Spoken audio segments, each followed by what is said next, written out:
it's Catherine. Hello, welcome to day 5, the final day of the Love Yourself, Lose the Weight Challenge. How you doing?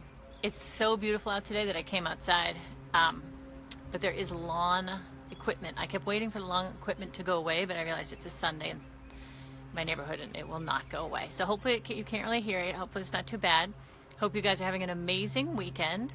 I'm just checking in today on our final day. I guess I just wanted to give you one more tool that has been super useful for me and a lot of my clients, just to help you kind of check in with yourself, because so much of this whole process of self-love is about just being in touch with yourself.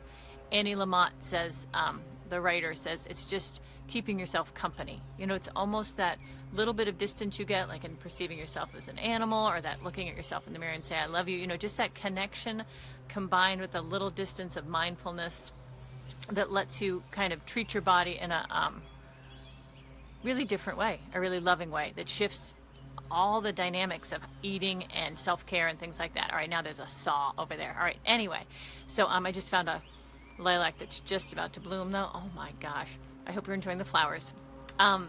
And if you're seeing this in like December, they're coming, just wait. So anyway, self-love, love yourself, lose the weight.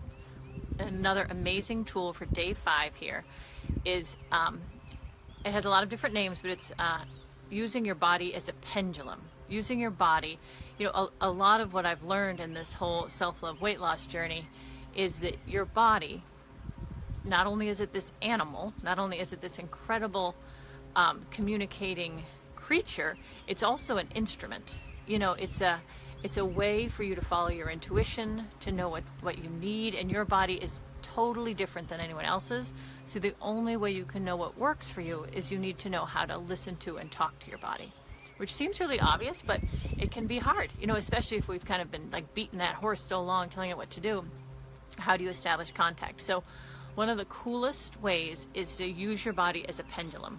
And I had learned this before, but then Martha Beck, who's a great author and life coach, she gave it in this huge lecture she gave. You know, she just told everybody this is an amazing tool. And then I also went to someone else who showed it to me. So I was showed it a couple times before I tried it because it seemed so simple and so obvious. But ready? In your body, let yourself feel a yes. Like, let yourself feel what it feels like to feel really excited about something. So it can be like flowers, it can be being with someone you love, it can be sleeping in, anything that brings you a ton of joy. Let yourself feel it and feel what your body does. And most people's bodies kind of lean forward into it, and that is your body's way of saying a yes. And I think, you know, some people might have slight variations, it might do something, but in general, whatever you feel, when you feel something you really want to do that you're very joyful about, feel it in your body, and just note that. So that's a yes. And then think of something repellent. Think of something terrible. You know, whether it's a spider or fighting with someone you can't stand. You know, something that you don't like. And generally, your body leans back. You know, there's just a leaning back away from the thing.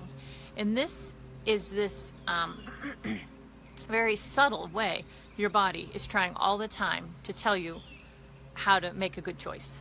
And you know, there's that whole idea that the evolution of your body is and your awareness of your body and all of your systems are much more than just your brain. You know, so you might think, oh, I should do that, I should go for that job because that job would be better for me. You know, that's your brain talking. But if you really ask your body, if you ask yourself, what should I do? And I started doing this with just little things, so you can start it with anything. Should I go? Do I want to go? You know, just ask yourself a question, yes or no. And at this point now I can feel it. I used to have to really move. Like I couldn't do it in the car because the seatbelt would hold me back. And I'd be like, I don't know. So, you know, don't do it while you're belted into something. But just ask yourself, how do I feel about this? And see if it's a yes or a no. So it's really amazing. And it keeps you present and keeps you kind of aware of wait, what do I want to do? And sometimes I'll get confused and be like rattling off in my head and thinking of all these different options. And I'll be like, oh, I forgot to ask myself, what do I want to do? And then the answer is so clear. So try it with little things. It doesn't really work to like, am I going to get the job? You know, it doesn't predict the future. It's not, you know, it's just in this present moment where I am now. Where is my body at? What is my choice? Oh my God, hear the Baltimore Oriole. So excited they're back. So, and do I want to, like, this is one, like, you have plans, you're supposed to go out, you said you'd go out, you should go out, but you're feeling this wavering feeling. Just ask yourself, do I want to go out? And if you get like a hell's no, that means you don't want to go out. Don't go out. I've often noticed too, there'll be something I'm like, I don't think I want to do that. And then I'll ask, and it's like, oh, I do want to. I'm just a little scared. I'm a little scared, but deep down, I really want to. So that's an amazing tool. It's super subtle in the beginning, not necessarily the feeling, but just reminding yourself to do it. But at this point now, I use it hundreds of times a day. And it's fantastic. It just helps you kind of stay with your body, with yourself, stay connected. So yes, I would love to hear how that works for you. I would say too, the caveat is that if there is an addiction going on, that overrides sometimes what your body says. So if you are in the throes of a addiction to iced coffee, frappuccino, something that you are addicted to. So sugar is super addictive, whatever food it is that you have going on. That's what the Conquer Cravings Lose Your Weight Challenge is about, and I deal with that a lot in my weight loss program, because it is a huge component that kind of rewires so that you can't listen to your body, so it kind of sabotages that, but we have ways of dealing with that. But if there's an addiction, it can be tricky, because if I said, like a thing I get crazy about, whatever that might be, if I said, can I have a jasmine tea with tons of sugar, if I was in that addiction, I would say yes, get it, because that's one of the kind of sinister things about addiction, is it overrides what is actually best for your body. And we see that it's more obvious with drugs, but you see it with food too, or smoking, just the things that people are slowly killing themselves. So sad. All right, I'm not going to get off on a tangent because I was about to there. Anyway, so use the pendulum. You can sign up for the Conquer Cravings. If you want to know how to conquer cravings and deal with food addictions, that's a different challenge, a different situation, but it is amazingly powerful. And that combined with the self-love, those are two of the pillars in my 3 tiered weight acceleration process. I have a whole reset method, which is awesome, which I will be talking about more here. I'm going to be offering a program towards the end of this month, 9 weeks. It's going to be amazing. Do all sorts of support. And I'm even, for a short time, if I'm feeling crazy enough, might even do part of the program is you get a one-on-one session with me, which will be great fun. And the energy tools I use are so powerful, we can like bust through a lot of blocks pretty quickly together. So yeah, I'm excited about that, but I'll talk more about that later. I just wanted to make sure you guys all have this tool, this body pendulum, forward for good things, back for bad things for your body.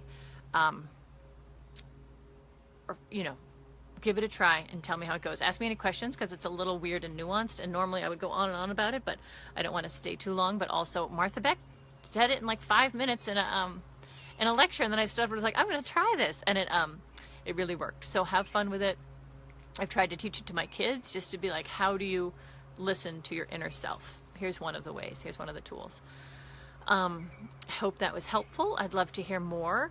I am doing an exciting thing, partly because I'm so into aromatherapy, especially this time of year, is I'm offering a 20-minute create your secret weapon aromatherapy product. So I make different aromatherapy products, like a roll-on or a sniffer or a spray, something that you can smell and you can use it to counteract cravings in different ways. So I'm offering free 20-minute sessions. Find your secret weapon. Let's create an aromatherapy product.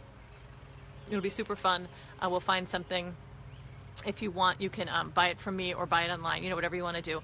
But just to figure out what would work, because they help with resetting the mind, the mindfulness. They help with cultivating self-love and positive feelings, and it helps with countering cravings and decreasing appetite. Did I say that already? They're really cool, and it's just fun. It makes the whole process of weight loss, it's part of the aspect of my whole program that makes it a fun thing, a cool thing, a positive thing. Woohoo! All right, so thank you so much for being here. It's been great to have you for the 5 days. I hope it was helpful. I'd love any feedback. You can email me. You can say anything below, and I'll read your comments. Have a wonderful day, and I'm going to hang up before this huge tractor comes up the road. All right, bye, guys.